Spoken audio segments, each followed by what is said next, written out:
جی حکومت کو ماہانہ ₹100 کا ریونیو فراہم کرنے والی ڈرائیونگ لائسنس برانچز ڈیزل سے محروم۔ ایک جانب افسران کی موبائلیں کھڑی ہو گئیں تو دوسری جانب ڈیزل نہ ہونے کے سبب لوڈ شیڈنگ کے دوران جنریٹر کا نہ چلنا شہریوں کی پریشانی میں اضافہ کرنے لگا ہے۔ کراچی سمیت سندھ بھر میں اس وقت 1 درجن سے زائد ڈرائیونگ لائسنس برانچز فعال ہیں، جن میں لاڑکانہ، میرپور خاص، سکھر، نواب شاہ، حیدرآباد، کرنگی، سعود آباد، سعید آباد، ملیر، قائد آباد، ناظم آباد اور کلفٹن شامل ہیں، جبکہ اندرون سندھ ہر ڈسٹرکٹ میں ٹریننگ ڈرائیونگ لائسنس بھی بنائے جا رہے ہیں، جس میں عمر کوٹ، بدین، مٹھی اور ٹھٹہ سمیت دیگر اضلاع شامل ہیں۔ ذرائع کا کہنا ہے کہ تمام ڈرائیونگ لائسنس برانچز فیسوں کی مد میں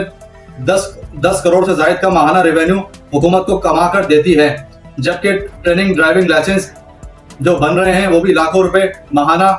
حکومتی آمدنی کا ذریعہ ہیں۔ اس کے باوجود بھی ان برانچز کے انچارجز، ڈی ایس پیز اور ٹریننگ ڈرائیونگ لائسنس کے انچارجز، انسپیکٹرز کی موبائلیں کھڑی ہو گئی ہیں، کیونکہ انہیں تقریباً 2.5 ماہ سے ایندھن کی فراہمی بند ہے، جبکہ کئی برانچز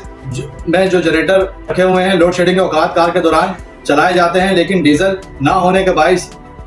وہ بھی اس وقت بند ہیں، جس کے باعث ڈرائیونگ کے اصول کے لیے برانچز پر آئے شہریوں کو صبح سے شام ہو جاتی ہے۔ اطلاعات کے مطابق D I G driving licence branch, D S Ps اور انسپیکٹرز تک کا ڈیزل بند کیا گیا ہے۔ ٹریفک چالانوں سے بچنے کے لیے لائسنس بنوانے برانچز کا رخ کرنے والے شہریوں نے اعلیٰ حکام سے مطالبہ کیا ہے کہ خدا را ڈیزل فراہم نہیں کر سکتے تو برانچز کے باہر لوڈ شیڈنگ کا اوقات کار آویزہ کر دیں، تاکہ دور دراز سے آ کر ذلیل و رسوا نہ ہو سکیں۔ جی